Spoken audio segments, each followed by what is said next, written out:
di kamar tidur dan itu adalah reinkarnasi dari adik junior keempat, dia merasa itu sangat tidak masuk akal. Bukankah sudah disepakati bahwa itu hanya Xiao Bingbing?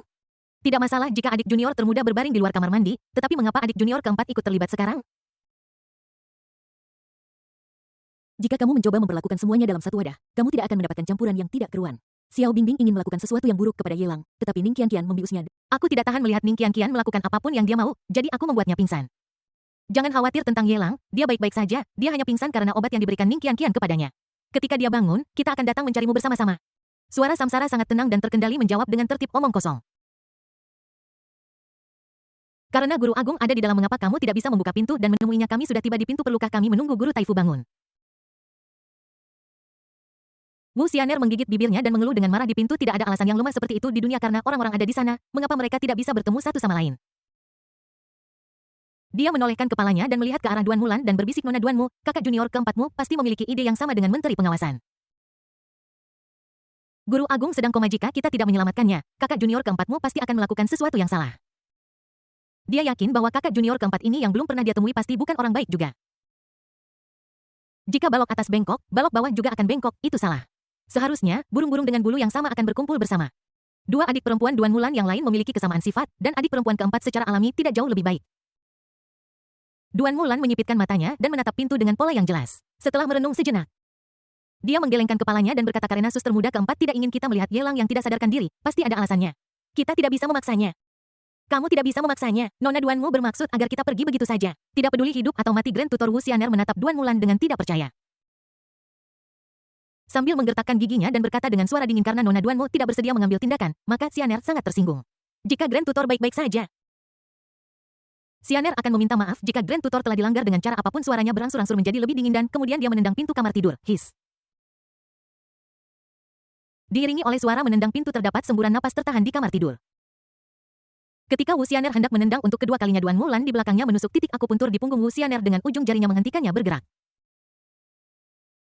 Nona Duanmu, apa yang kamu lakukan padaku? Wu Xianer merasa lemas seluruh tubuh. Dia menjaga kakinya terangkat dan jatuh ke belakang karena inersia, ambruk di pelukan Duan Mulan. Duan Mulan menopang lengan Wu Xianer dengan tangannya dan berkata sambil tersenyum, hanya saja darah dan kimu tersumbat. Jangan khawatir, selama kamu tidak macam-macam selama periode waktu ini, kamu akan segera pulih. Duan Mulan tahu persis apa yang akan dilakukan oleh adik perempuan keempat di belakang kamar tidur, dan tidak perlu Wu Xianer mengingatkannya. Tetapi bahkan jika itu masalahnya, lalu kenapa? Sebelum dia datang, Lun Hui sudah melakukan kontak fisik dengan Yelang. Mengapa dia ingin mengganggu keberhasilan suster junior keempat kali ini? Dia bisa menyinggung Xiao Bingbing, tetapi itu karena Xiao Bingbing bersikap masuk akal. Jika yang terburuk terjadi, masih ada saudari senior yang bisa bertindak sebagai pembawa damai. Dia bahkan mencoba yang terbaik untuk tidak memprovokasi junior sister Ning Qianqian, jadi bagaimana dia berani membuat marah Fort junior sister? Kau tahu, adik keempat adalah pembunuh sungguhan. Ketika dia berada di Blue Star, dia pernah menjadi pemimpin daftar pembunuh. Baginya, membunuh tidak berbeda dengan makan dan minum. Jika Fort junior sister memikirkanku, kau tidak akan bisa tidur nyenyak di malam hari mulai sekarang. Dibandingkan dengan menyinggung adik junior keempatnya, dia merasa lebih aman untuk menyinggung Wu Xianer. Pilih kesemek yang paling lembut untuk diperas. Adik junior keempat, aku di sini bukan untuk urusan pribadi, tetapi kakak senior menerima kabar dari negara kuno dan memintaku untuk mengumpulkan kalian semua di istana untuk membahas hal-hal penting. Karena Yelang ada di sini juga, kita bisa pergi ke istana bersama ketika Yelang bangun. Aku akan menunggu di luar, dan kita akan berangkat bersama nanti. Duan Mulan menjelaskan dengan ramah tanpa menyela siapapun. Dia menggendong Wu Xianer yang lemas dan duduk di meja kayu di ruang resepsi, menunggu dengan tenang. Ding, selamat kepada host karena mendapatkan nilai antagonis takdir plus 10002. Ding, selamat kepada host karena mendapatkan nilai antagonis takdir plus 10003. Ding, selamat kepada host karena mendapatkan nilai antagonis takdir plus 10006. Bayangan pepohonan menari-nari, bulan berada di ranting-ranting. Dalam sekejap, malam tiba. Ning Qianqian terhuyung keluar dari kamar mandi sambil memegangi bahunya yang memar dengan satu tangan dan dahinya dengan tangan lainnya. Dia menatap Duan Mulan dan Wu Xianer yang sedang minum teh di lobi dengan ekspresi kesakitan di wajahnya, bertanya-tanya, kenapa kalian ada di sini? Di mana kakak senior keempat? Merasakan sakit dan bengkak di bahunya, Ning Qianqian tidak bisa menahan diri untuk menarik napas dalam-dalam dan mengeluh dengan marah, kakak senior keempat masih sangat kejam. Bahuku hampir patah. Duan Mulan menunjuk ke arah kamar tidur dan menjawab dengan tenang, kakak junior keempat ada di dalam ruangan menyembuhkan Yelang dari obat yang kau berikan padanya. Ning Qianqian memutar matanya, memutar lehernya dengan gerakan lambat, duduk di meja menuangkan secangkir teh untuk dirinya meminumnya sekali teguk seperti sapi minum air.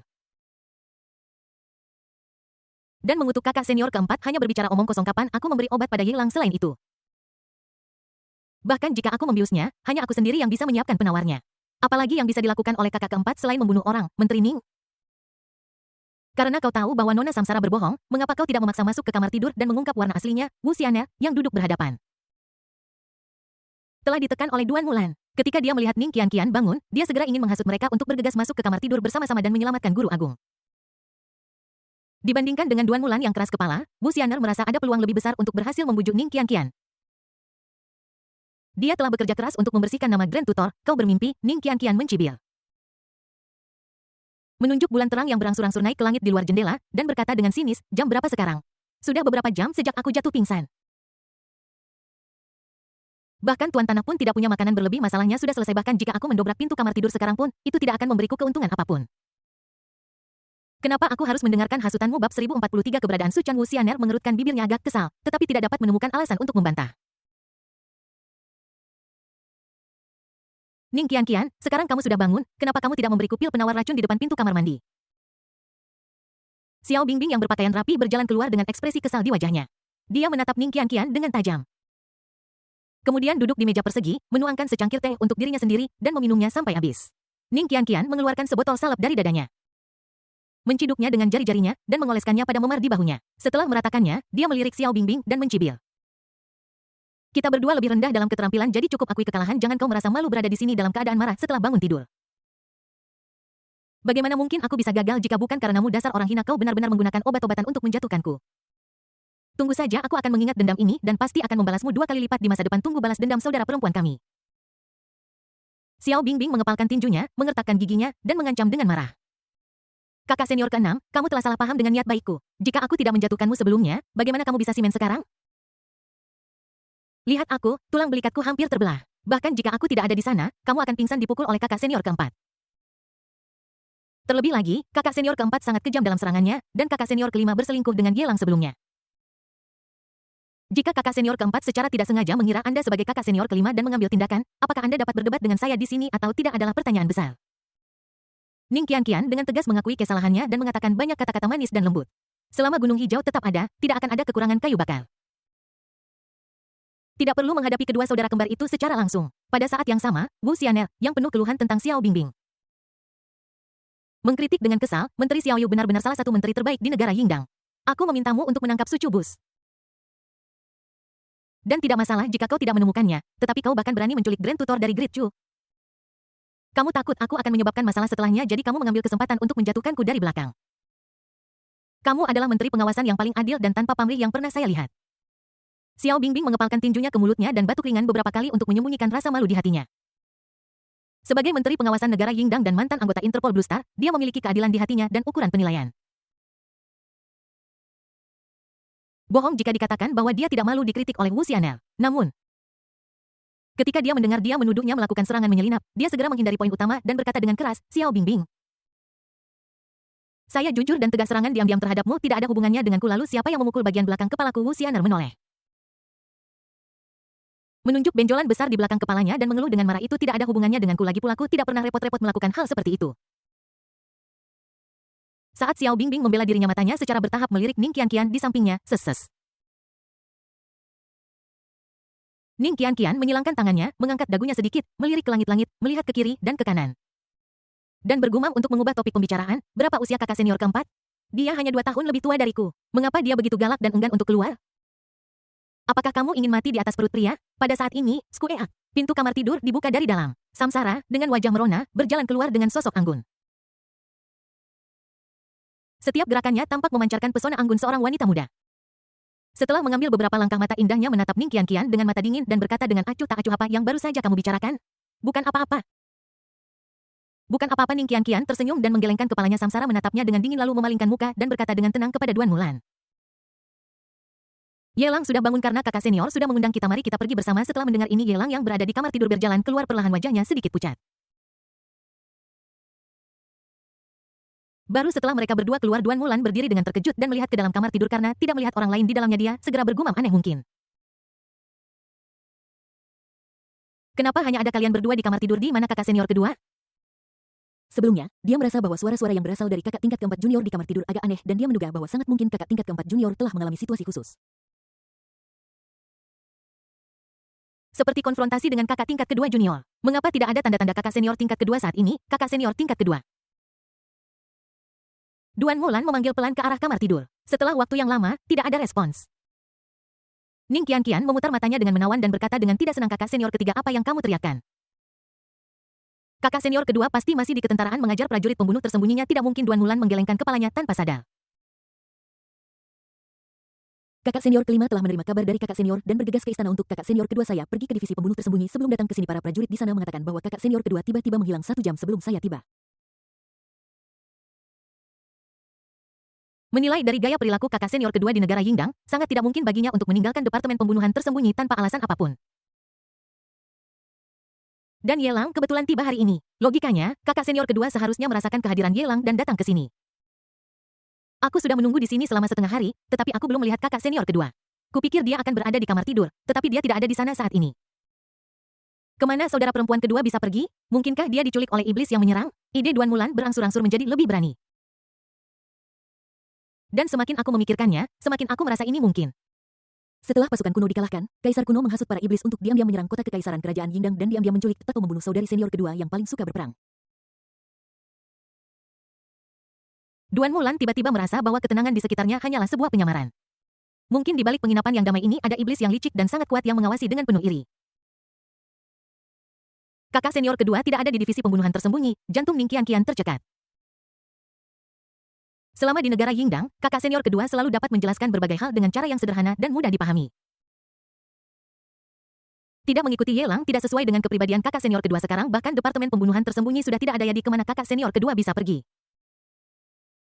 Chaner Yelang juga menyadari ada sesuatu yang tidak beres dan memanggil dengan suara pelan dalam sepersekian detik. Sebuah suara terdengar di telinga semua orang, ada aku di sini. Selalu ada, semua orang melihat ke arah dari mana suara itu berasal, dan itu adalah kamar tidur. Duan Mulan dan beberapa gadis lainnya bergegas masuk ke kamar tidur. Di kamar tidur kecil, meja samping tempat tidur dan kursi semuanya terlihat, tetapi tidak ada tanda-tanda Su Chan sama sekali. Samsara mengerucutkan bibirnya dengan malu-malu dan bertanya dengan sabar, kakak senior kedua, kamu di mana? Di bawah tempat tidur, suara Su Chan terdengar lagi, aku di sini. Terjebak. Tidak bisa keluar, begitu dia bergerak, dia mendengar suara gedebuk dari tempat tidur. Kakak senior kedua, kamu benar-benar sampai pada hari ini. Ning Qianqian tidak bisa menahan tawa terbahak-bahak. Dia tidak sabar untuk turun ke tanah, ingin melihat situasi memalukan dari kakak senior kedua yang gila itu. Namun karena garis luar dadanya yang luar biasa, dia sama sekali tidak bisa menempel di lantai, dia harus berbalik menyamping. Putar pantat besarnya, ubah ke posisi yang nyaman dan lihat ke celah di bawah tempat tidur. Di bawah tempat tidur, Su Chan seperti kucing hitam kecil meringkuk, seluruh tubuhnya terpaku di tempat, tidak bisa bergerak, hanya sepasang mata besar bulat yang tersisa menyebarkan aura pembunuh yang kuat. Swish, sebuah tinju kecil keluar dari celah dengan kecepatan yang tak terduga. Bang. Ning Qianqian terpukul keras di dada dan seluruh tubuhnya terdorong di sepanjang tanah, menghantam dinding sebelum dia berhenti. Ning Qianqian jatuh ke belakang dengan tangan dan kakinya terentang, menutupi dadanya dengan cekatan dan meratap kesakitan. Aduh, jatah makanan bayiku. Bab 1044 Panggilan Luo Qingyu mendesis. Ketika Wu Xianer melihat adegan ini, dia tidak bisa menahan diri untuk tersentak. Pukulan tiba-tiba dari bawah tempat tidur itu kuat dan tepat, dan itu ditujukan ke dada Ning Qianqian. Jika itu mengenainya, aku khawatir sebagian besar tulang rusuknya akan patah. Jejak iba yang baru saja muncul di hatinya belum mulai meluap ketika Wu Xianer terkejut menemukan bahwa ketika Ning Qianqian menggosok dadanya, ombak benar-benar naik dan turun. Simpati dengan cepat surut ekspresi menyakitkan Wu Xianer, yang dia rasakan seperti disiram dengan baskom air dingin. Berangsur-angsur menjadi acuh tak acuh, dan dia memalingkan kepalanya. Manusia tidak berbagi suka dan duka yang sama, kakak senior kedua. Kamu sudah melampiaskan amarahmu, kenapa kamu masih bersembunyi di bawah tempat tidur? Cepat keluar, Ning Qianqian. Berbaring telentang dengan kaki terentang, dia tidak peduli apakah posturnya anggun atau tidak, dia menghirup udara dingin dan mendesak kakak senior keduanya yang meringkuk di bawah tempat tidur seperti kucing liar kecil. Jika itu orang lain, Ning Qianqian tidak akan pernah melupakan penghinaan yang ditimpakan padanya hari ini, dan akan menemukan cara untuk membalas dendam 2 kali lipat. Tetapi jika orang ini adalah kakak senior kedua, Ning Qianqian tidak akan berani memiliki sedikit pun niat untuk balas dendam. Yang dia inginkan adalah mempermalukan kakak senior kedua, tetapi kakak senior kedua ingin mengambil nyawanya, harganya tidak setara, sangat ketat terkait. Ketika aku keluar, rohku rusak. Su Chan, yang berbaring di bawah tempat tidur, tetap pada gaya bicaranya yang biasa, 3 kalimat sekaligus, dan mengungkapkan situasi memalukannya. Para wanita samsara saling memandang dan mulai membongkar tempat tidur yang terpasang di tempat, akhirnya memperlihatkan Su Chan di dalamnya ke semua orang retak-retak. Suchan, yang hanya satu lengannya dalam kondisi normal, memiliki suara renyah seperti kacang yang tumpah dari tabung bambu di sekujur tubuhnya.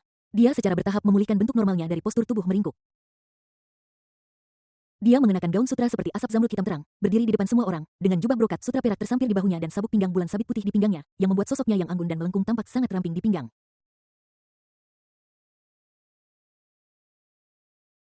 Melihat ke bawah, dia bisa melihat lekuk tubuh yang anggun. Ketika Wuxianer melihat kakak senior kedua ini, dia tidak bisa menahan diri untuk mengatupkan bibirnya. Aku merasakan desahan yang tak bisa dijelaskan di dalam hatiku, guru macam apa ini? Bagaimana bisa penguntit yang bersembunyi di bawah tempat tidur kelihatan sangat malu? Memiliki wajah yang cantik dan tubuh yang seksi. Mungkinkah sekte ini menggunakan penampilan dan sosok sebagai kriteria penerimaan? Kakak senior kedua, sejak kapan kamu bersembunyi di bawah tempat tidur? Ada rasa malu di wajah Lun Hui. Dia menatap Suchan dan bertanya dengan serius. Berdasarkan pemahamannya, Suchan Se tidak akan pernah berpakaian seperti ini jika dia tidak tahu bahwa Yelang akan pergi ke negara Yingdang. Tetapi jika kakak senior kedua bersembunyi kapan dia menyelinap masuk, kamu tahu dia tinggal di kamar tidur ini bersama Yelang sepanjang sore. Jika kakak senior kedua juga ada di sini selama periode ini, tidakkah itu berarti tunggu dari dalam Master Taifu aman dan sehat? Aku bersembunyi setengah jam sebelum kamu mengatakan ini. Suchan menatap Lun Hui dengan mata penuh ketenangan, tidak ada emosi yang bisa dilihat. Samsara menghela napas dan menutup matanya kesakitan. Jawaban apa ini setengah jam pertama sebelum dia mengatakan ini? Bukankah itu berarti dari awal sampai akhir? Ketika dia dan Yelang berbicara satu sama lain dari lubuk hati mereka dan jujur satu sama lain, saudara perempuan kedua mendengarkan di bawah tempat tidur. Kakak senior kedua, ini tidak seperti karaktermu. Kita sudah berada di kamar tidur, kenapa kamu bersembunyi sampai sekarang? Bukankah seharusnya kamu tiba-tiba tertawa dari bawah tempat tidur dan bergabung ketika kakak senior keempat sedang makan sendirian? Ning Qianqian memegangi bahu memar di bawah lehernya dengan satu tangan, menggosok langsung bayi dengan tangan yang lain, berjalan mendekat dengan serius dan mengungkapkan keraguannya. Jika dia menghadapi situasi seperti itu, dia tidak akan pernah melewatkan kesempatan bagus untuk ikut serta dengan kejahatan. Suchan menyipitkan matanya sedikit dan menatap Ning Qianqian dengan niat membunuh yang membara di matanya. Dalam keadaan tulang menyusut, aku hanya bisa menggerakkan satu lengan. Bagaimana cara muncul? Celah di bawah tempat tidur terlalu dangkal, dan dengan sosoknya, dia tidak bisa masuk sama sekali. Saat itu Yelang hendak masuk, jadi dia tidak punya pilihan selain menggunakan keterampilan mengecilkan tulang yang mengakibatkan dirinya terjebak di dalam celah. Dalam keadaan seperti itu, jika dia ingin muncul, dia harus menggeliat keluar dari celah dengan panik atau menghancurkan tempat tidur. Tidak peduli yang manapun itu. Dia tidak ingin muncul di depan Yelang dengan cara seperti itu. Pantas saja kakak senior keempat bisa makan sendirian. Ini bukan salahku, ini takdir. Ning Qianqian menghela napas. Dia berpikir dalam hati bahwa skemanya sudah cukup canggih dan dia telah menjebak kakak senior keenamnya hingga berantakan. Pada akhirnya, dia masih selangkah di belakang dan direbut oleh kakak senior keempatnya. Awalnya dia sedikit kesal di dalam hatinya, tetapi ketika dia mendengar bahwa bahkan kakak senior kedua tidak mendapatkan bagian, dia merasa jauh lebih baik. Dia merentangkan tangannya melingkarkan lengannya di bahu kakak senior keenam Xiao Bingbing dan menatapnya dengan penyesalan dengan perasaan simpati timbal balik untuk pahlawan di usia tuanya. Jangan melingkarkan lenganmu di bahuku dan bertingkah seolah kita terlalu akrab satu sama lain. Xiao Bingbing menepis lengan Ning Qianqian tanpa basa-basi dan menatapnya dengan marah dalam hatinya. Oke. Tidak ada waktu untuk disia-siakan di sini. Kakak senior memintaku untuk memberitahumu untuk berkumpul sore ini. Sekarang sudah hampir tengah malam. Jika kamu tidak kembali ke istana, kakak senior akan marah. Duan Mulan maju tepat waktu dan membawa kakak senior yang otoritasnya tidak setinggi itu lagi. Para wanita saling memandang dan mengangguk tanpa membuang waktu lagi. Mereka meninggalkan kotak Tianzi dan menuju istana kerajaan Yingdang satu demi satu. Saat berada di jalan, mata Yelang sesekali melirik Suchan tidak jauh darinya. Gerakan halus ini berhasil ditangkap oleh Suchan yang jeli. Mengabaikan tatapan saudara perempuan yang lain, dia berjalan lurus mendekati Yelang. Chanel, selama kamu berada di bawah tempat tidur, apakah kamu merasa jantungmu berdebar lebih cepat dan kamu merasa sangat bersemangat? Yelang menggunakan kekuatan ki dan darahnya untuk menyampaikan sepenggal kata yang hanya sampai ke telinga Suchan. Suchan menggunakan kekuatan tenaga untuk menginjak genting di atap lalu terbang ke udara, sosoknya dan Yelang berada di udara di bawah sinar bulan yang sama. Dia menggelengkan kepalanya perlahan, tidak ada kegembiraan. Aku hanya punya keinginan untuk membunuh adik magang keempatku. Tapi aku menahannya, panggil. Yelang mengembuskan napas. Meskipun jawaban ini agak konyol, untungnya Suchan masih normal. Untuk sesaat, dia benar-benar mulai curiga apakah Suchan memiliki fetish khusus yang sama dengan istrinya. Jika dia benar-benar memiliki fetish khusus ini, apakah dia harus memuaskannya di masa depan adalah masalah besar. Untungnya tidak, aku tidak tahu kenapa. Tetapi Yelang merasa lega tetapi juga sedikit menyesal pada saat yang sama. Bab 1045 Amarah dari kakak senior Yingdang Kingdom, Kota Kekaisaran. Aula Qian Yuan diterangi dengan cerah. Luo Qingyu mengenakan gaun putih yang berkibar tertiup angin dengan darah yang bergelombang di seluruh tubuhnya di belakangnya. Tampak seekor ular piton putih dengan setengah tubuhnya berdiri tegak menjulurkan lidahnya. Tekanan darah dan energi yang luar biasa menyelimuti mereka. Itu membawa rasa penindasan yang luar biasa bagi kelima saudari di depannya. Suchan, aku mengizinkanmu untuk mengambil tanggung jawab berat sebagai kepala Departemen Pembunuhan Tersembunyi agar kamu dapat membangun pasukan berdarah besi yang tak kenal takut dan tidak takut mati. Kamu mengadopsi model memelihara Gu di Departemen Pembunuhan Tersembunyi, membiarkan prajuritmu bertarung satu sama lain dengan sembrono. Ini adalah caramu melatih pasukan. Ada korban jiwa yang menyebabkan ketidakpuasan besar di istana seluruh kerajaan Yingdang. Aku tidak memarahimu. Juga aku tidak mengganggumu dari melatih pasukanmu, aku bahkan membelamu dalam segala hal. Tapi hari ini Departemen Pembunuhan Tersembunyimu mengadakan pertemuan pelatihan militer. Pada saat genting dan kamu menteri meninggalkan tempat tanpa mengucapkan selamat tinggal. Tahukah kamu bahwa dalam 4 atau 5 jam sejak kamu meninggalkan divisi pembunuhan tersembunyi, ratusan orang dari divisi pembunuhan tersembunyi telah terbunuh atau cacat dalam pertemuan pelatihan militer ini? Kamu hanya peduli pada urusan pribadi kamu sendiri dan mengabaikan kehidupan prajuritmu. Apakah kamu pantas menduduki posisi kepala Departemen Pembunuhan Tersembunyi? Luo Qingyu memarahi dengan marah, matanya menatap Suchan dengan dingin, menggigit giginya, mengepalkan tinjunya begitu erat hingga dia bahkan tidak menyadari kukunya menggali ke dalam dagingnya. Suchan, yang selalu kritis, tidak melawan sama sekali ketika dia mendengar tuduhan yang begitu keras. Dia hanya menundukkan kepalanya dalam diam dan tidak menyangkal kesalahannya. Menurut pendapatnya, itu memang kelalaian tugasnya, dan dia pantas menerima kritik dari saudari senior kakak perempuan. Kau tahu bahwa saudari kedua sama sekali tidak peduli tentang hal-hal lain. Yelang kebetulan datang ke sini hari ini, dan radar sensor saudari kedua merasakan aura Yelang lagi setelah berhari-hari. Wajar baginya untuk melakukan hal seperti itu. Ning Qianqian, mengenakan gaun panjang hijau, maju dengan senyuman, siap untuk berbicara baik tentang saudari senior kedua. Mengingat persahabatannya dengan saudari senior pasti akan mempertimbangkan persahabatan sesama murid dan mendengarkan nasihatnya. Dengan cara ini, tidak hanya suasana tegang saat ini dapat diredakan, tetapi saudari senior kedua juga dapat diberikan bantuan besar. Jika saya menyinggung saudari senior kedua lagi di masa depan, saya mungkin akan lebih kuat bahkan jika saya ingin menyerangnya. Tapi sebelum dia bisa menyelesaikan kata-katanya, Ning Qianqian mengulurkan tangannya untuk menepuk bahu Luo Qingyu, tetapi ditepis. Bang, suara itu sangat jelas di aula Qianyuan. Ning Qianqian, kau adalah orang yang paling tidak punya taktik di sini. Jika ada orang yang pantas dihukum berat, itu pasti kau. Mata indah Luo Qingyu melebar, amarahnya tidak mereda, tetapi malah semakin buruk. Dia gemetar karena marah. Sambil menunjuk Cu Yuan yang terbaring di atas tandu di sampingnya dan meraung, anak bernama Cu Yuan ini bukan hanya putra mahkota Cu Agung tetapi juga murid Yelang. Murid pertama dan satu-satunya Yelang, jika Anda tidak dengan melanggar hukum meracuninya, bagaimana mungkin dia berakhir dalam kondisi seperti itu dengan mulut berbusa? Tahukah Anda bahwa ketika Sucubus melihat Cu Yuan dalam kondisi ini, dia mengepak tempat tidurnya dan meninggalkan kota kekaisaran kerajaan Yingdang dalam semalam. Semua orang mengikuti arah yang ditunjuk Luo Qingyu dan melihat Cu Yuan yang berbaring di atas tandu. Meskipun usianya masih muda, matanya cekung. Wajahnya pucat, dan ada busa putih di sudut mulutnya. Di sebelahnya berjongkok seorang gadis kecil dengan 2 naga kuning mengalir dari lubang hidungnya. Mata besarnya mengungkapkan kebodohan yang nyata. Dia menusuk pipi Cu Yuan dengan jari-jarinya, tertawa, mati atau tidak mati. Yang mulia, mohon berhenti menggoda putra mahkota Cu Agung. Seorang wanita tua menarik jubah naga gadis itu dan menariknya agak jauh ke samping. Xiao Cucu menghela napas dan menggelengkan kepalanya. Setelah menerima pemberitahuan dari pengadilan wilayah kota kekaisaran, saya segera memburu Sucubus itu. Saya ingin menghukum Sucubus itu dengan berat, tetapi menurut Sucubus itu, jika dia tidak menyerap energi yang di dalam tubuh Cu Yuan, yang terakhir akan meledak dan mati. Namun, jika dia menyerapnya, itu akan menyebabkan penipisan fisik. Setelah beberapa lama, pada saat Sucubus menyadari ada sesuatu yang salah, semuanya sudah terlambat. Untungnya, Sucubus itu masih memiliki hati nurani. Setelah menyadari ada sesuatu yang salah, dia memberitahu kantor pemerintah tepat waktu dan kemudian berpikir untuk melarikan diri. Jika tidak, putra mahkota Cu akan berada dalam bahaya. Gurgel. Ning Qianqian memperhatikan bahwa beberapa saudari senior sedang melihatnya dan menelan ludah dengan susah payah. Dia baru saja memurnikan obat itu belum lama ini dan itu dirancang untuk spesies khusus seperti Yelang, dan dia tidak pernah berpikir untuk membiarkan putra mahkota Dacu meminumnya. Dia tidak tahu ini akan menjadi hasilnya. Dia hendak membuka mulut untuk menjelaskan, tetapi melihat kakak seniornya yang sangat marah hingga terlihat seperti akan meledak dan menamparkan wajahnya dalam sedetik berikutnya, Ning Qianqian dengan tegas mengakui kekalahan dan menundukkan kepalanya. Panggil. Melihat Yelang memberikan pil kepada Cu Yuan yang terbaring di brangkar, dan kulit wajah yang terakhir berangsur-angsur membaik.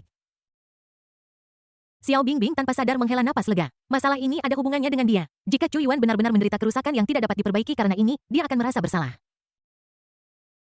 Xiao Bingbing, mengapa kamu menghela napas lega? Luo Qingyu, yang sangat marah, menangkap napas Xiao Bingbing, menyipitkan matanya, dan bertanya dengan dingin, sebagai menteri pengawasan, apa yang kamu janjikan padaku ketika kamu menjalankan tugasmu?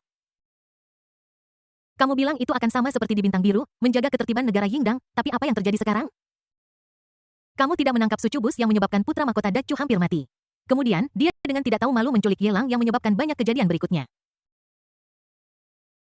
Semua disebabkan olehmu, dan kamu masih punya keberanian untuk melampiaskan amarahmu di sini. Ratusan orang dari divisi pembunuhan tersembunyi yang terluka parah dan sekarat juga terkait denganmu. Tidak merasa bersalahkah kamu? Bab 1046 teguran Luo Qingyu yang menusuk hati membuat Xiao Bingbing yang sudah merasa bersalah merasa malu. Dia menggigit bibirnya dan menundukkan kepalanya, tidak dapat membantah. Kata-kata kritis itu seperti tamparan keras di wajah, menamparkan pipinya menyebabkan rasa sakit yang membakar. Gurgel. Duan Mulan menyadari bahwa ada sesuatu yang salah, menelan ludah. Dia mengerutkan kening dan mundur sedikit di belakang kerumunan. Ini adalah pertama kalinya dia melihat kakak senior dalam keadaan marah seperti itu. Dia sangat geram. Seolah-olah dia akan melompat dan membereskan kekacauan itu untuk tuannya dalam detik berikutnya. Dulu, semua saudari memiliki sikap hormat terhadap saudari tertua. Namun, seiring dengan terjadinya beberapa hal, otoritas kakak senior yang santai secara bertahap menurun di mata sesama saudarinya. Namun omelan hari ini telah menaikkan status kakak perempuan tertua ke tingkat yang tidak diketahui. Agak mirip dengan saat guru baru saja turun gunung dan penindasannya sama menyesakkannya. Saat ini, belum lagi adik bungsu dan adik perempuan keenam, bahkan adik perempuan kedua yang selalu kritis pun ditegur dengan keras. Aku khawatir saat ini. Bahkan jika seekor anjing lewat, ia akan ditampar 2 kali oleh saudari senior pada saat kritis seperti itu jika itu tidak sedikit merepotkan. Dia benar-benar ingin menggali lubang besar di aula Qian Yuan dan memasukkan kepalanya ke dalamnya. Ini benar-benar terlalu berbahaya. Jika dia tidak mampu membuatnya tersinggung, tidak bisakah dia menghindar saja? Tetapi bahkan gerakan sekecil itu masih diperhatikan dan ditangkap oleh Luo Qingyu. Duan Mulan, aku selalu menganggapmu sebagai yang paling sopan dan bijaksana di antara adik-adik perempuanku. Tapi penampilanmu hari ini benar-benar mengecewakanku. Kamu berhati-hati, penakut, dan takut mati, dan aku tidak pernah menyalahkanmu. Tapi hari ini, aku sudah dengan jelas memberitahumu bahwa ada masalah penting yang mengharuskan semua saudara dan saudari berkumpul untuk berdiskusi. Ini menyangkut hidup dan mati negara Yingdang, dan terlebih lagi. Ini menyangkut masa depan kami 7 bersaudara. Bagaimana denganmu? Kamu pergi saat matahari bersinar, tetapi kembali saat bulan gelap dan angin bertiup kencang. Harga saham sudah naik, apakah kamu tahu untuk membelinya? Mobil itu menabrak tembok, apakah kamu tahu itu berputar? Kamu melakukan kesalahan dan dihukum, apakah kamu tahu bagaimana bertobat? Apa yang kau takutkan? Jika kau meminta mereka untuk kembali secara langsung, apakah mereka benar-benar berani membunuhmu? Jika sekte kita kehilangan nyawa karena masalah sepele ini, apakah sekte seperti itu perlu ada? Apakah kami bertujuh bersaudari masih memenuhi syarat untuk berjalan di tanah ini? Luo Qingyu menatap Lun Hui dengan ekspresi wajah yang menyakitkan, dan bertanya dengan marah, jika hidupmu dalam bahaya suatu hari nanti, apakah kau akan mengabaikan situasi keseluruhan dan menyelamatkan dirimu sendiri? Kalimat ini menyentuh hati Duan Mulan. Duan Mulan, yang telah mundur ke belakang kerumunan, tiba-tiba mengangkat kepalanya dan membuka mulutnya. Berniat untuk menjelaskan sesuatu, tetapi sebelum dia bisa mengatakan apapun, air mata mulai menggenang di matanya. Dia ingin menjelaskan bahwa dia bukan orang seperti itu. Namun, tindakan hari ini persis sama dengan apa yang dikatakan oleh seniornya. Dia ingin menjelaskan, tetapi dia tidak bisa berdiri tegak. Air mata sebesar kacang terus berjatuhan menghantam lantai aula Qian Yuan dengan suara berisik, kakak senior, kau sudah keterlaluan. Aku sudah menolak kakak senior ketiga. Setiap orang memiliki konsekuensi masing-masing. Jika kamu merasa marah atau kesal, lampiaskan saja padaku. Perilakuku yang sembrono menyebabkan kekacauan sebesar ini. Bahkan jika kau menamparku sampai mati sekarang, aku tidak akan pernah melawan balik dan aku tidak akan menyimpan dendam padamu. Ini semua salahku sendiri. Lun Hui mengerutkan kening, tidak tahan lagi, dan maju untuk membela kakak senior ketiga Duan Mulan. Setiap orang memiliki bagian tanggung jawab masing-masing, dan dia tidak akan pernah memaksakan kesalahannya sendiri pada kakak senior ketiganya. Kakak senior ketiga terhalang di luar pintu olehnya dan karena itu gagal menyampaikan pesan tepat waktu. Jika ada kesalahan dan ada konsekuensi yang harus ditanggung, itu harus ditanggung sepenuhnya olehnya. Good Onifrion bertanggung jawab atas tindakan mereka sendiri. Youlun Samsara adalah pahlawan sejati. Pahlawan sejati, kamu berani menanggung konsekuensi untuk Duan Mulan. Luo Qingyu adalah orang yang tidak berperasaan. Luo Qingyu bodoh dan tidak memiliki rasa kesopanan. Di matamu, Luo Qingyu mampu menamparkan adik juniorku sampai mati di depan umum. Di dalam hatimu, pernahkah kamu berpikir tentang aku, kakak senior? Di matamu, apakah ada kebutuhan bagiku, kakak senior, untuk ada? Mata Luo Qingyu merah saat dia menatap Lun Hui dan menanyainya dengan dingin. Seluruh tubuhnya gemetar, sosoknya yang lembut bergetar, dan air mata memenuhi matanya. Namun sebagai kakak senior tertua, Luo Qingyu telah menahannya, tidak membiarkan keluhan di hatinya berubah menjadi air mata. Dia ingin menahannya tetapi kata-kata Lun Hui benar-benar meruntuhkan pertahanan psikologisnya. Aku bahkan tidak bisa menolaknya saat itu juga. Pertahananku runtuh, dan air mataku tidak bisa dikendalikan. Tidakkah dia tahu bahwa kata-katanya tajam dan menusuk? Tidakkah kamu tahu bahwa ini menyakiti hubungan antar saudara perempuan? Tetapi beberapa hal, jika tidak diucapkan dengan keras dan dibiarkan begitu saja, tidak akan pernah terselesaikan. Sampai krisis tersembunyi ini meletus pada saat kritis, itu akan benar-benar fatal. Kakak perempuan, bukan itu maksudku. Lun Hui mengangkat tangannya agak tak berdaya, ingin membantu Luo Qingyu menyeka air mata yang mengalir di pipinya. Bab 1047 Tindakan Perbaikan, Transfer Kebencian Bang Luo Qingyu mengangkat tangannya dan menepis telapak tangan Samsara dengan suara yang nyaring. Dia berteriak dengan marah. Nyala dari sini. Samsara terhuyung mundur beberapa langkah. Tamparan di tangannya menyakiti hatinya. Dia mengepalkan tinjunya berharap bisa menamparkan dirinya sendiri beberapa kali. Sangat menyesali apa yang telah dia katakan sebelumnya. Kakak senior. Kami salah. Kami benar-benar tahu kami salah. Bisakah kamu tidak marah? Duan Mulan menyeka air matanya dan memohon dengan getir. Ketika dia melihat kakak seniornya yang selalu tenang dan toleran menangis seperti hujan, dia langsung panik. Kakak, aku tidak akan membuat obat sembarangan lagi. Jika kamu marah, kamu boleh memukulku. Tampar aku, atau lampiaskan amarahmu padaku dengan cara apapun yang kamu inginkan. Bisakah kamu berhenti menangis? Jika kamu menangis, aku ingin memukuli diriku sendiri. Mata Ning Qian juga memerah, dan suaranya bergetar saat dia melihat kakak senior yang bertingkah tidak seperti biasanya. Dulu di keluarga Luo, kakak senior tertua hampir mati, tetapi dia tidak pernah meneteskan air mata, bahkan setetes pun rasa iri. Tetapi hari ini, ketika melihat sesama saudarinya, kakak perempuan tertua tidak bisa menahan air matanya mengalir keluar. Bisa dibayangkan betapa sakitnya kakak perempuan tertua sekarang dan betapa tak tertahankannya dia untuk menanggung keluhan ini. Ini membuat Ning Qian merasa malu atas apa yang telah dia lakukan dan dia berharap bisa memotong kedua tangannya yang digunakan untuk membuat obat. Kakak perempuan, tidak peduli seberapa salahnya aku semua karena satu pikiranku, kamu bisa memukulku atau memarahiku tapi jangan menangis, oke? Xiao Bingbing maju dan ingin meraih tangan kakak senior untuk menamparkan dirinya sendiri tetapi didorong ke samping oleh Luo Qingyu dengan wajah dingin dan tanpa ampun memanggil. Su Chan yang tidak pandai berbicara sekarang sangat menyadari kesalahannya.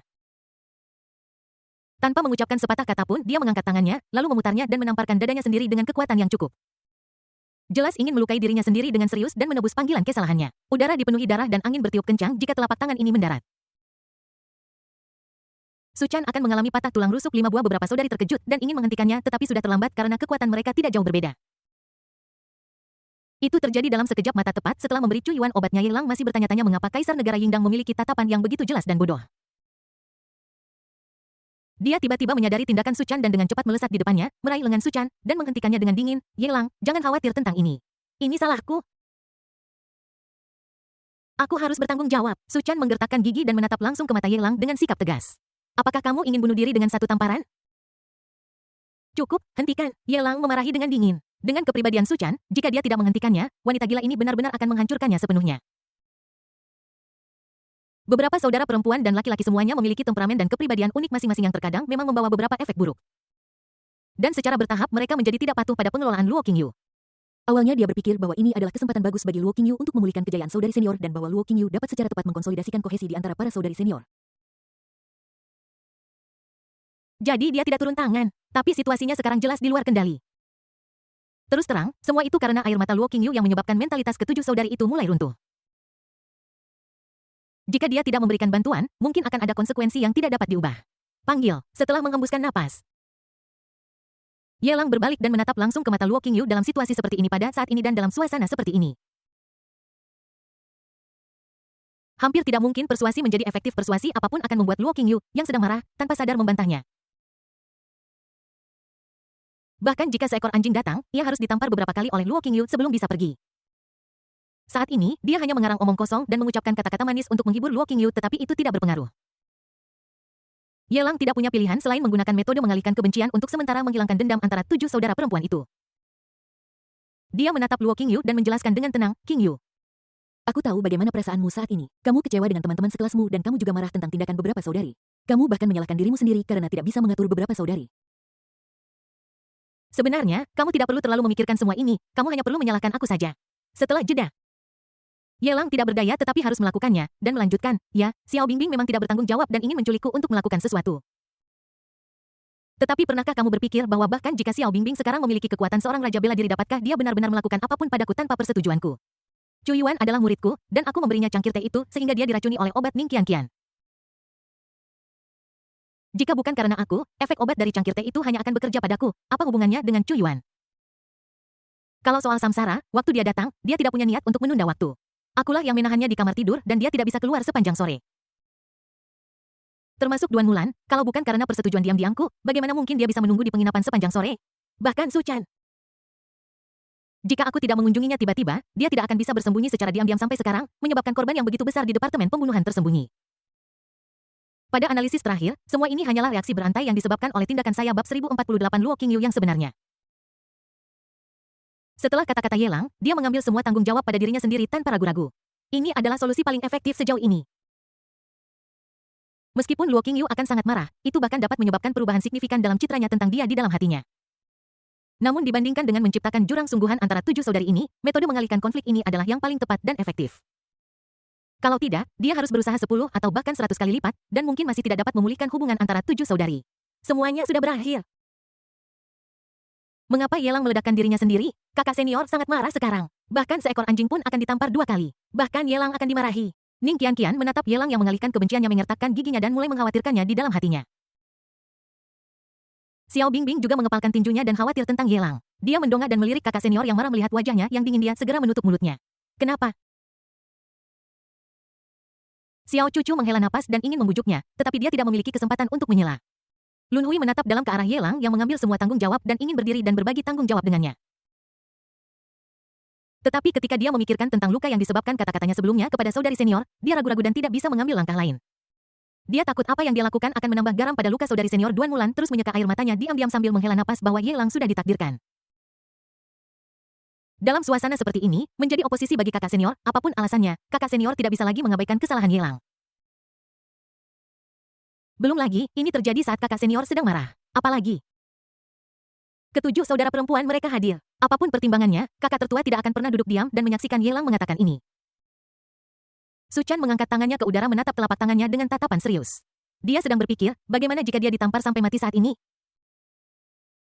Mungkinkah menenangkan kakak senior, tapi jika dia menamparkan dirinya sendiri sampai mati, bukankah itu bertentangan dengan fakta? Tidak masalah jika dia mati, tetapi jika dia membuat Yelang marah sebelum mati, bukankah kematiannya akan sangat tidak berharga? Keenam saudari itu, termasuk Yelang, memiliki pikiran masing-masing dan melihat ke arah Luo Qingyu dengan canggung dan tak berdaya. Menunggu amarahnya meledak, dia siap membuat alasan untuk Yelang. Dan dalam suasana yang begitu hikmat, Luo Qingyu, dengan mata merah, mengangkat punggung tangannya dan menyeka air mata dari wajahnya. Dia memaksakan senyum yang sangat dipaksakan. Memandang Yelang dan bertanya dengan lembut, pura-pura bingung. Yelang, apa yang kamu katakan tadi? Maafkan aku sangat marah tadi sampai tidak mendengar apapun. Bahkan mata Yelang tertegun setelah mendengar jawaban Luo Qingyu. Dia membuka mulutnya dengan kaku, ingin mengambil tanggung jawab sekali lagi. Namun, Luo Qingyu tidak memberinya kesempatan. Dia menyadari bahwa dia akan berbicara. Dia segera melangkah maju menutup mulutnya dengan tangannya dan menghentikannya berbicara dengan matanya. Mengambil napas dalam-dalam. Luo Qingyu menggelengkan kepalanya dan berkata dengan air mata di matanya, jangan katakan apa-apa lagi, jangan katakan apa-apa lagi. Dia berbalik dengan cepat. Membungkuk dalam-dalam kepada 6 adik perempuannya dan meminta maaf dengan rasa bersalah, maafkan aku, kakak seniorku kehilangan ketenangannya malam ini. Semua kesalahan ini adalah kesalahan kakak senior. Seharusnya aku tidak melebih-lebihkan masalah kecil ini sampai sedemikian rupa, dan seharusnya aku tidak menghancurkan hubungan antara kita bersaudara dengan begitu tidak bermoral. Masalah ini berakhir di sini, tidak seorang pun boleh mengejarnya lebih jauh. Jika masih ada kebencian di hatimu, aku bisa bertanggung jawab penuh. Luo Qingyu menundukkan kepalanya dalam-dalam dan mengakui kesalahannya kepada 6 adik perempuan Su Chan, Duan Mulan, Lun Hui, Xiao Cucu, Xiao Bingbing, dan Ning Qianqian semuanya berdiri di sana dengan takjub menatap adegan kakak senior mereka meminta maaf. Aku hanya merasa ini sangat absurd, bahkan konyol. Mereka berpikir bahwa kakak senior akan marah di tempat dan berpisah dengan Yelang. Aku juga berpikir bahwa kakak senior akan munafik dalam melindungi citra Yelang. Aku bahkan berpikir bahwa saudari senior akan mengalihkan semua tanggung jawab kepada mereka dan kemudian berinisiatif untuk memberi mereka jalan keluar sehingga masalah besar akan menjadi masalah kecil. Dan masalah kecil tidak akan menjadi apa-apa. Tapi apapun yang terjadi, mereka tidak pernah menyangka bahwa kakak perempuan tertua akan berpura-pura bodoh meskipun dia tahu kebenarannya, dan akan menanggung semua kesalahan pada dirinya sendiri. Untuk membela citra Yelang dengan memfitnah dirinya sendiri seperti ini, tiba-tiba Ning Qianqian samar-samar mengingat sebuah fakta yang hampir dia lupakan. Sepertinya senior perempuan itu adalah tunangan Yelang dan dia adalah tunangan sah yang diakui oleh keluarga Ye di ibu kota. Ketika dia pertama kali bertemu Ye Langit adalah Yelang yang tanpa mempedulikan apapun menyeret kembali senior perempuan itu dari ambang kematian. Saat itu, kakak perempuan senior tertua hampir kehilangan segalanya. Yelang lah yang terlepas dari segala rintangan, tidak hanya menyelamatkan kakak perempuan senior tertua, tetapi juga menyelamatkan keluarga Luo dari kemunduran. Saat itu, kakak perempuan tertua sudah sangat jatuh cinta pada Yelang. Selanjutnya, hal-hal tak terduga terjadi satu demi satu, menyebabkan hubungan antara kakak perempuan senior dan Yelang menjadi salah lagi dan lagi. Sedemikian rupa sehingga sampai sekarang, kakak perempuan tertua harus menyembunyikan persahabatan ini jauh di dalam hatinya di depan 6 saudara perempuannya, dan tidak pernah menunjukkannya tanpa ragu seperti mereka. Hanya karena dia adalah kakak perempuan senior tertua, dia harus menekan emosinya secara diam-diam. Namun, tidak peduli seberapa banyak mereka menekannya, persahabatan ini selalu ada. Dan itu tidak lebih sederhana dari persahabatan mereka, bahkan lebih kaya dan lebih lembut. Di lain waktu, kakak perempuan tertua dapat menekan perasaan batinnya. Tetapi begitu kepentingan dasar Ye Lang tersentuh, bagaimana mungkin kakak perempuan tertua benar-benar mengabaikannya? Pada saat ini, Luo Qingyu tampak seperti kakak perempuan senior tertua sekte yang rendah hati dan bertanggung jawab atas dirinya sendiri. Faktanya, dia hanyalah orang miskin yang berusaha dengan segala cara tetapi hampir tidak dapat menyelamatkan citra tunangannya. Entah kenapa, Ning Qianqian yang selalu polos riang dan nakal saat merasa sakit hati dan pahit di hatinya dan dia ingin menangis tak terkendali. Pada saat yang sama Kinam saudari itu semua melihat ke arah Ye Lang. Pada saat ini satu-satunya orang yang mungkin bisa menyelamatkan kondisi pikiran kakak tertua yang hancur adalah Ye Lang. Pada saat ini Ye Lang sama sekali tidak memperhatikan tatapan orang lain, dia hanya menatap Luo Qingyu yang masih membungkuk dalam-dalam dengan tatapan sedikit tumpul telapak tangannya. Yang tegak lurus ke tanah bergetar sedikit. Dia menatap kosong pada air mata sebesar kacang yang terus jatuh dari wajah Luo Qingyu. Dia perlahan mengangkat lengannya dan menarik Luo Qingyu yang menundukkan kepalanya ke dalam pelukannya. Tanpa melihat orang lain, dia membawa Luo Qingyu dan meninggalkan Aula Qianyuan. Bab 1049 Buah Para Kurcaci. Di larut malam istana kekaisaran, dengan angin sejuk bertiup, dua sosok berdiri di atap kuning terang istana. Bulan yang cerah bersinar miring menyeret punggung kedua orang itu dari atap ke tanah. Gaun putih Luo Qingyu berkibar memesona. Dia dengan tenang menyeka air mata dari sudut matanya. Memaksakan senyum yang sangat enggan, menoleh dan menatap Ye Lang, dan berkata dengan lembut, "Aku baik-baik saja. Kembali saya masih memiliki beberapa hal penting untuk dijelaskan kepada beberapa adik perempuan tetapi saya datang ke negara Yingdang dengan susah payah dan akhirnya menemukanmu. Tidak bisakah aku berduaan denganmu sebentar?" Ada rasa kehilangan yang mendalam dalam suara Ye Lang, dan matanya tertunduk. Luo Qingyu dengan cepat menggelengkan kepalanya. "Bukan itu maksudku, jika kamu mau, tentu saja boleh." Ye Lang mengangkat kepalanya dan melihat ke istana kerajaan Yingdang di mana istana dan bangunan berbaris satu demi satu. Dan bertanya dengan lembut, "Di mana tempat tinggalmu di istana ini?" Luo Qingyu mengerutkan bibirnya merenung sejenak. Dan menunjuk ke arah istana yang Sinaku telah tinggal di istana itu untuk sementara waktu, dan aku kebetulan memiliki sesuatu untuk diberitahukan kepadamu Swish. Ye Lang memeluk pinggang ramping Luo Qingyu, sosoknya melintas, dan dia menghilang di tempat. Ketika dia muncul kembali, dia sudah tiba di pintu masuk istana panjang umur yang tenang. "Selamat datang, Guru Kekaisaran." Ketika para pelayan istana dan Kasim di luar istana Yangxin melihat Luo Qingyu datang, mereka semua bersujud di tanah, sangat ketakutan. "Mundur." Luo Qingyu melambaikan tangannya tanpa ekspresi, menyuruh orang-orang di sekitarnya pergi, dan kemudian membawa Ye Lang ke istana yang didekorasi dengan mewah. "Kamu tinggal di istana Yangxin, di mana kaisar kerajaan Yingdang tinggal?" Mata kaisar negara Yingdang mengungkapkan kebodohan yang jelas. Bahkan sekarang, kesan mendalam itu tetap ada di benak Ye Lang dan tidak bisa dihapus sesaat pun. Di usia yang begitu muda, dia sudah memiliki visi yang luar biasa. Gadis ini akan mencapai hal-hal luar biasa di masa depan. "Aku makan dan tinggal bersama Yang Mulia." Luo Qingyu tersenyum ringan, dia melihat sekeliling. Dan melihat bahwa tidak ada orang luar di sekitarnya, dia melanjutkan untuk menjelaskan. "Dengan cara ini, kita dapat lebih mengendalikan kaisar boneka ini. Aku tahu kamu tidak terlalu puas dengan kaisar yang kupilih, tetapi harus kukatakan bahwa dia adalah yang paling cocok di antara keluarga kerajaan Yingdang. Anggota kerajaan dari negara ini, seperti namanya, dapat dianggap sebagai perwakilan dari negara Yingdang. Bahkan jika Yang Mulia Kaisar dibunuh oleh sekelompok kami saudara perempuan dan laki-laki, para pangeran lain yang didukung untuk naik takhta juga akan menjadi serakah terhadap kami saudara perempuan dan laki-laki." Beberapa orang dinominasikan secara berurutan. "Yang semuanya memiliki pikiran tidak senonoh tentang kami. Aku tidak punya pilihan selain diam-diam berurusan dengan orang-orang yang sebelumnya aku dukung dan mencalonkan kaisar kerajaan Yingdang saat ini." Untuk tujuan ini tim pembunuhan Samsara secara diam-diam telah meluncurkan beberapa putaran pembersihan di negara Yingdang. Jaringan koneksi di belakang anggota keluarga kerajaan sangat rumit. Begitu seseorang digulingkan, serangkaian pembersihan berdarah akan diluncurkan, jika tidak, akan ada masalah tanpa akhir. Karena alasan inilah di kota kekaisaran kerajaan Yingdang, ada banyak sekali kepala orang yang diam-diam telah dibersihkan oleh Departemen Pembunuhan Samsara. Kata-kata Luo Qingyu penuh dengan ketidakberdayaan. Dia juga ingin beroperasi secara diam-diam agar semuanya bisa dilakukan secara rahasia dan tidak menimbulkan terlalu banyak keributan atau pembunuhan. Namun, anggota keluarga kerajaan negara Yingdang sangat sulit untuk dihadapi. Ketamakan mereka akan kecantikan telah membuat mereka rela menempatkan diri mereka dalam bahaya. Bukannya tidak ingin menjadi orang jahat, yang tidak bisa diterima Luo Qingyu adalah beberapa situasi akan disalahpahami oleh Ye Lang. Ini adalah pilihan terakhir, membiarkan situasi di negara Yingdang berkembang ke tingkat yang begitu mencolok hari ini. Semakin Luo Qingyu memahami keluarga kerajaan Yingdang, semakin konyol tampaknya baginya. Faktanya, ratu saat ini tidak menderita pukulan atau siksaan tidak manusiawi apapun di masa kecilnya, juga tidak sakit. Ini adalah masalah alami. Keluarga kerajaan Yingdang tidak bermoral dan merajalela dalam hal mewariskan garis keturunan keluarga mereka, terutama dalam hal hubungan darah. Yang sangat membingungkan. Untuk mengkonsolidasikan kekuatan kekaisaran di tangan mereka, anggota keluarga kerajaan tidak ragu untuk menikahi seseorang dengan hubungan darah hanya untuk mempertahankan kekuasaan. Banyak anggota keluarga kerajaan-kerajaan Yingdang meninggal dunia di usia muda. Dan kaisar saat ini adalah spesies langka yang jarang bertahan. Untuk menemukannya, Luo Qingyu menghabiskan banyak waktu dan tenaga. Terima kasih banyak. Mata Yelang penuh dengan kelembutan. Dia menghela napas dan mengulurkan tangannya untuk menyentuh wajah Luo Qingyu yang halus dan tanpa celah. Luo Qingyu memiliki ekspresi hangat, menikmati belayan Yelang dengan tenang. Setelah beberapa saat, dia perlahan berkata, tidak ada yang bisa kita lakukan. Bagaimanapun juga. Itu karena kami 7 bersaudara sehingga tanah para kurcaci hancur. Untuk menebus hutang kami kepada para kurcaci, kami tidak punya pilihan selain mengubah strategi pencarian awal kami dan datang ke kerajaan manusia tetangga, berharap untuk meminjam kekuatan umat manusia untuk menemukan keberadaan tuan kami. Tidak hanya aku membuatmu kelelahan dalam hal ini, tetapi apa yang kukatakan di istana Qian Yuan barusan membuatmu, kakak senior, sulit untuk mengambil langkah maju. Maafkan aku, Yelang menatap mata Luo Qingyu yang masih sedikit merah saat ini, dan suaranya menjadi semakin iba. Sebelum dia menyelesaikan kata-katanya, Luo Qingyu menutup mulutnya dengan tangannya. Luo Qingyu menggelengkan kepalanya dan membalas seolah-olah itu sudah sewajarnya kamu tidak perlu merasa berutang budi pada kuaku tunanganmu dan akan menjadi istrimu di masa depan. Apakah itu karena melindungi suamiku atau memulihkan citranya? Itu adalah tanggung jawab dan kewajibanku sebagai tunangannya, itulah yang seharusnya aku lakukan. Hanya dengan melakukan ini aku bisa pantas menjadi tunanganku. Jika aku mengabaikanmu, aku tidak akan pantas disebut sebagai calon menantu keluarga Ye. Ngomong-ngomong, ini adalah kesempatan bagus bagimu untuk datang. Aku punya sesuatu untuk diberikan kepadamu. Luo Qingyu dengan lembut mengambil telapak tangan Yelang yang lebar dengan senyum yang sedikit hangat di pipinya.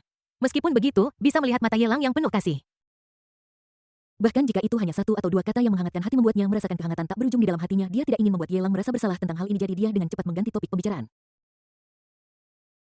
Kemudian dia mengambil langkah lotus sedikit memutar pinggangnya yang ramping dan mengeluarkan sebuah kotak kecil indah dari lemari di aula kultivasi mental. Dia memegang kotak itu di satu tangan dan menarik Yelang dengan tangan yang lain duduk di sofa naga menempatkan kotak kayu persegi di atas tempat tidur dan membukanya di depan Yelang. Tiba-tiba aroma obat yang kuat menyebar dari kotak itu, menyegarkan hati dan membuat orang menutup mata tanpa sadar, merasa rileks dan bahagia. Setelah sedikit terbiasa, dia membuka matanya dan melihat ke arah kotak kayu itu. Dia melihat buah-buahan dengan pola kasar yang tidak dapat dijelaskan dan warna tanah kekuningan, masing-masing tergeletak dengan jelas di dalamnya. Luo Qingyu menjelaskan dengan ekspresi bahagia buah-buahan ini adalah harta karun para kurcaci. Menurut mereka buah-buahan ini adalah esensi dari semangat bumi. Setelah memakannya, seseorang dapat memperoleh kendali atas kekuatan bumi dan dapat menggunakannya sesuka hati seperti para kurcaci. Bab 1050 hadiah pria jujur sejumlah besar 10 juta buah ini seperti buah kekuatan super yang kau berikan kepada kami para suster sebelumnya, semakin banyak kami memakannya. Semakin kuat kemampuan khusus ini akan menjadi buah semacam ini sangat langka, hanya ada sekitar 20 buah. Kami 7 bersaudara pernah memiliki kesempatan sebelumnya. Dan kami dengan suara bulat memutuskan untuk tidak menyia-nyiakan buah khusus ini. Semuanya diserahkan kepadamu untuk ditangani. Luo Qingyu mengeluarkan sebuah buah dan menyerahkannya kepada Yelang. Menatapnya sambil tersenyum dan berkata, cobalah satu dan lihat bagaimana rasanya. Ini adalah hadiah terima kasih yang mahal dari para kurcaci untuk sesama saudara perempuan mereka. Dalam sejarah masa lalu para kurcaci, beberapa manusia telah mengambilnya dan tidak ada efek samping. Luo Qingyu tahu bahwa memakan buah ini akan membawa manfaat yang cukup besar bagi Yelang, itulah sebabnya dia sangat mendesaknya. Melihat Yelang mendapatkan manfaat bahkan lebih memuaskan daripada melihat dirinya sendiri mendapatkan manfaat. Luo Qingyu memiliki mentalitas istri tradisional. Jika ada sesuatu yang mahal yang bisa digunakan suaminya, dia akan menyimpannya di pelukannya dan membawanya pulang agar suaminya bisa menggunakannya dari jauh. Dalam benaknya, dia sudah menganggap Yelang sebagai suaminya. Dalam hidup ini, aku akan setia dan tidak akan pernah mendua hati. Jika dia tidak menyadari konsekuensinya sebelum makan marmut, dia pasti akan meninggalkan marmut itu untuk Yelang. Buah ini. Yelang melihat buah di tangan Luo Qingyu dan merenung lama, melihat pola-pola familiar di atasnya. Tetapi dengan warna yang berbeda, dia menjadi lebih yakin dengan tebakannya sebelumnya. Ini mungkin buah elemen tanah alami, dan memang berada di tangan para kurcaci. Kelima buah elemental berada di 2 alam dunia yang berbeda, dan mendapatkannya sangatlah sulit. Hanya dia yang bisa melakukannya. Jika orang lain, bagaimana mereka bisa memiliki kesempatan untuk mengumpulkan semua barang itu bersama? Yelang melihat 26 buah elemen bumi alami yang ditampilkan di kotak kayu. Dia tidak mengambilnya dengan terburu-buru. Sebaliknya, dia mengembalikan yang ada di tangan Luo Qingyu ke dalam kotak kayu. Dia menatapnya dengan penuh kasih sayang sampai Luo Qingyu menjadi bingung dan tanpa sadar menghindari tatapannya. Kemudian dia mengambil inisiatif, bergerak mendekat, meraih bibir Luo Qingyu yang cerah dan berair. Dan menggigitnya tanpa ampun. Luo Qingyu berbisik lembut, dengan riak-riak di mata indahnya. Hampir pada saat yang sama, lengan putih dan halusnya diletakkan di belakang leher Yelang dan dia memeluknya. Dia tidak menolak, tetapi membiarkan Yelang mengambil apa yang diinginkannya. Dia adalah tunangan Yelang dan calon menantu perempuan keluarga Ye. Jika calon suaminya ingin memanfaatkannya, dia seharusnya tidak menolak meskipun dia merasa malu. Ini adalah tanggung jawabnya dan juga kewajibannya. Setelah sekian lama, bibir mereka berpisah. Pipi Luo Qingyu memerah, seolah-olah dia sedang mabuk. Dan pipinya terasa panas membara. Yelang kemudian meletakkan lengannya di dadanya dan dengan rakus menarik rok putih itu ke bawah. Tidak, bukan malam ini. Aku ada hal lain yang harus dilakukan. Luo Qingyu menggelengkan kepalanya pelan, matanya dipenuhi air mata itu bukan karena kesedihan tetapi karena emosi yang mendalam. Ini adalah pertama kalinya Ye Lang mengambil inisiatif seperti ini. Dia dipenuhi dengan sukacita dan bersedia memberi, tapi malam ini bukan waktu yang tepat. Baru saja di aula Qian Yuan, dia sangat marah hingga memarahi semua saudara perempuannya dengan keras, dan setiap kata celahnya keras dan jelas sebagai kakak tertua. Bagaimana mungkin dia meninggalkan keenam adik perempuannya di saat seperti ini dan menikmati kehidupan cinta dengan Ye Lang sendirian? Dia memanggil beberapa adik perempuan junior untuk membahas hal-hal penting, jadi bagaimana mungkin dia mengesampingkan mereka dan menjauhinya? Jika adik perempuan juniornya tahu tentang ini, bagaimana dia bisa menegakkan kepalanya di depan mereka di masa depan? Cicipi buah ini dan lembabkan bibirmu. Ye Lang juga tidak marah.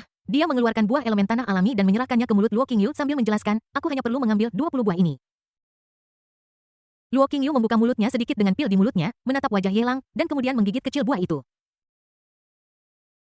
Di bawah desakan Ye Lang, dia menelan seluruh buah itu dalam gigitan kecil. Saat Ye Lang meletakkan lengannya di dadanya lagi, dua sosok bersayap kecil melayang keluar di kedua sisi kepala Luo Qingyu yang mengenakan gaun putih tampak kesakitan di wajahnya dan menggelengkan kepalanya untuk menolak. Tidak, setidaknya tidak malam ini. Jika sesuatu benar-benar terjadi, bagaimana para saudari junior memandangku sebagai saudari senior mereka? Mulai sekarang, kualifikasi apa yang aku miliki untuk menyalahkan para saudari junior atas nama guru? Jika aku tidak bisa memberikan contoh yang baik, bagaimana aku bisa dihormati oleh para saudari junior? Di sisi lain, orang kecil dengan rok suspender kuning tampak persis sama dengan yang memakai rok putih, tetapi dia memiliki tampilan yang sederhana dan jujur di wajahnya, sambil mengerutkan kening. Dengan pikiran yang sangat bertentangan, aku adalah tunangan Ye Lang, calon istrinya.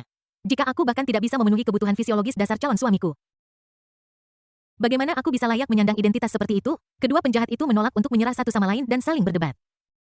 Melihat Luo Qingyu berada dalam dilema, Ye Lang dengan tegas memintanya untuk mengambil buah elemen bumi alami lainnya.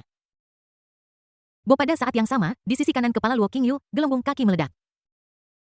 Dan seorang tokoh kecil yang identik dengan rok suspender kuning muda muncul lagi. Dia dengan tegas mendukung kubu yang sama, anak perempuan yang dinikahkan seperti air yang telah ditumpahkan, sekte master seperti keluarga ibu. Dan Ye Lang adalah keluarga suami. Di masa depan, mereka semua akan menjadi anggota keluarga Ye. Jika mereka harus memilih, mereka secara alami akan lebih memilih suami mereka. Orang ketiga dengan rok suspender kuning muncul dan berkata ini adalah permintaan Ye Lang. Adalah tanggung jawab dan kewajiban kami untuk memuaskannya. Jika Ye Lang ditolak berulang kali, dia akan marah dan akan terlambat untuk menyesalinya. Tapi, persahabatan antara sesama murid dan kasih sayang yang mendalam antara saudara perempuan begitu kuat sehingga meskipun tulang patah uratnya tetap terhubung. Bagaimana bisa kita meninggalkan mereka seperti ini? Ini hanya satu malam. Jika kamu berhasil melewatinya, aku akan menggandakan kompensasimu. Pria kecil dengan gaun putih bersih itu menatap tiga orang dengan rok overall kuning angsa saling memandang dan berhenti berbicara. Dua dari mereka maju mendekat dari kedua sisi dan memegang lengan kiri dan kanan orang yang mengenakan rok putih bersih. Ketika orang ketiga mengangkat tangannya, paku-paku tanah yang tajam bermunculan dari tanah. Paku-paku tanah yang tak terhitung jumlahnya, bersama dengan dua orang yang mengenakan rok overall kuning angsa, hancur berkeping-keping seperti gelembung mimpi. Rok span suspender kuning angsa yang tersisa untuk sementara menduduki posisi tinggi IQ Luo Qingyu. Mata Luo Qingyu berubah dari jernih menjadi sederhana. Dia mengulurkan lengannya, meletakkannya di lengan Ye Lang, yang perlahan mengerahkan kekuatan, dan menariknya ke bawah tiba-tiba. Mata air mata bertemu, saling menatap, Luo Qingyu menunduk dan melemparkan dirinya ke tungku yang mendidih seperti ngengat ke api. Ding! Selamat kepada host karena telah mengalahkan gadis keberuntungan Luo Qingyu. Selamat kepada host karena telah memperoleh nilai penjahat takdir plus 135000000. PS kata-kata penulis selamat tahun baru. Di tahun baru saya mengucapkan kebahagiaan, kesukaan, kebahagiaan keluarga dan kepuasan bab 1051. Peningkatan kekuatan yang pesat level 98 Kaisar bela diri. Ding. Selamat kepada host karena telah memperoleh nilai penjahat takdir plus 10002. Ding. Selamat kepada host karena telah memperoleh Destiny Feline Value plus 10003. Ding. Selamat kepada host karena telah memperoleh Destiny Feline Value plus 10008. Saat itu tengah hari dan matahari bersinar cerah di luar aula kultivasi mental. Ada cahaya senja terang yang bersinar melalui jendela dan mengenai ubin lantai di aula, membentuk seberkas cahaya keemasan dengan serat halus yang berterbangan di udara. Ye Lang bersandar dengan nyaman di kepala tempat tidur sofa naga. Mengeluarkan sebatang rokok dari ruang sistem, menjepitnya ringan dengan ibu jari dan jari telunjuknya, dan tiba-tiba api menyala, menyulut rokok. Setelah menarik napas dalam-dalam, Ye Lang mengangkat dagunya sedikit, lalu mengembuskan awan asap. Ye Lang menyipitkan matanya sedikit memeluk Luo Qingyu yang bersandar di lengannya, melirik ke bawah, dan melihat Luo Qingyu menyembunyikan matanya dengan malu-malu di lengannya. Dan rasa bangga tiba-tiba muncul di hatinya. Ledakan Luo Qingyu sebelumnya di aula Qian Yuan sangat jarang. Dia seperti binatang buas yang menyemprot siapapun yang dia tangkap. Setiap kali Xiao Hei dari keluarga Luo lewat, dia akan mendapatkan dua tamparan keras di wajah. Dalam situasi itu, bahkan jika Luo Qingyu tidak menyerang tunangannya, akan mustahil untuk mengatakan bahwa dia tidak memiliki dendam di hatinya. Karena kesalahpahaman kecil ini, sangat mungkin citranya di benak Luo Qingyu akan mengalami perubahan drastis di masa depan.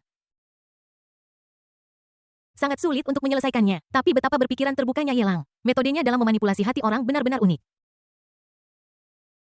Dia memiliki pemahaman yang kuat tentang psikologi Luo Qingyu setelah komunikasi mendalam malam ini. Masalah antara keduanya berhasil dialihkan dari konflik eksternal menjadi konflik internal memastikan keaslian pertunangan. Mereka adalah pasangan yang ditakdirkan di masa depan mereka bertengkar saat tidur dan berbaikan di kaki tempat tidur. Tidak ada yang salah dengan pasangan muda itu yang tidak bisa diselesaikan dengan nilai penjahat takdir mereka plus 1000. Jika itu tidak cukup, maka tambahkan nilai penjahat takdir plus 1002. Meskipun banyak energi yang terkonsumsi, Ye Lang tidak merasa itu sia-sia. Pertama, Liu Li tidak berada di negara Yingdang, jadi menyimpannya tidak ada gunanya. Kedua, setelah mengambil drone Hawk milik kurcaci, kekuatan Luo Qingyu telah berhasil dipromosikan ke alam Raja Bela Diri. Satu malam komunikasi memberinya nilai Destiny V-Line yang sangat besar yaitu 13,5 juta. Bahkan dengan apa yang telah dicapai Ye Lang sekarang, dia tidak bisa tidak terkejut. Dengan sejumlah besar uang ini, biaya untuk meningkatkan seni naga surgawi 9 putaran ke putaran ke-7 dapat dengan mudah ditanggung. Tingkatkan teknik naga surgawi 9 putaran. Ye Lang, yang mendapatkan sejumlah besar nilai penjahat takdir, memiliki kantong yang menggembung dan merasa sangat kaya. Dia bergumam pada dirinya sendiri dan dengan tegas memilih untuk meningkatkan kekuatannya. Meningkatkan seni naga surgawi 9 putaran ke putaran ke-7 membutuhkan konsumsi 15.000. 000 poin penjahat takdir. Harap diinformasikan, Tuan Rumah. Apakah Anda yakin untuk meningkatkan? Suara mekanis dingin sistem berdering. Oke, tingkatkan. Ye Lang memberikan perintah tanpa memikirkannya sama sekali. Sebelumnya ketika dia berada di Dacu, dia memiliki lebih dari 16 juta poin nilai penjahat takdir dan menghabiskan sejumlah besar 5 juta untuk meningkatkan tubuh emas abadi. Tetapi untungnya dia mendapatkan kembali sejumlah besar uang dari Yin Yao kemudian. Dengan kata lain, bahkan jika dia menghabiskan 15 juta, dia masih akan memiliki hampir 15 juta tersisa. Ding, seni naga surgawi 9 putaran sedang ditingkatkan. Ding, seni naga langit 9 putaran telah berhasil ditingkatkan. Selamat kepada Tuan Rumah karena telah mendapatkan putaran ke-7 dari teknik tingkat dewa, catatan 9 putaran naga langit, putaran ke-7 meningkat sebesar 1695. Catatan untuk mencapai tingkat ke-8, Anda perlu mengonsumsi 50 juta poin nilai penjahat takdir. Catatan terakhir Tuan Rumah dapat menggandakan fisik dasar dengan 4.750 poin fisik dasar 4.500 plus 250 poin peningkatan metode pernapasan 1.300 poin berasal dari faktor eksternal. Peningkatan buah dandan tidak dapat digandakan panggil. Mengembuskan napas udara busuk. Ye Lang mengeluarkan buah elemen tanah alami dari kotak kayu di samping dipan naga, melihatnya sejenak, dan memasukkannya ke dalam mulutnya tanpa mengucapkan sepatah kata pun, mengunyah dan menelannya satu persatu. Ding, Tuan Rumah telah mengonsumsi buah elemen bumi alami selamat kepada Tuan Rumah karena mendapatkan afinitas elemen bumi plus 10 Ding. Tuan Rumah telah mengonsumsi buah elemen bumi alami selamat kepada Tuan Rumah karena mendapatkan afinitas elemen bumi plus 102. Ding, Tuan Rumah telah mengonsumsi buah elemen bumi alami selamat kepada Tuan Rumah karena mendapatkan afinitas elemen bumi plus 103.